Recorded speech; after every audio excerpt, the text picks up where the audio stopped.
Годишен концерт на възпитаниците на клуб Елит събра на 12 юни в голямата зала на читалище Постоянство любителите на спортните танци.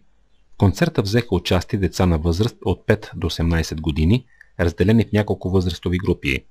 Горещите латиноамерикански танци, румба, ча-ча, самба, пасо добле и джайв се редуваха с аристократичната изящност на валса, тангото и куикстепа.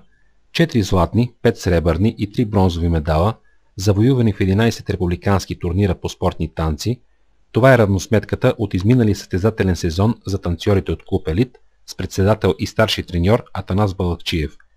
С най-много награди е двойката Ванина Вергилова и Николай Рибин, възрастова група до 13 години, които в 7 състезания донесоха за клуба 3 златни, 2 сребърни и 1 бронзов медал.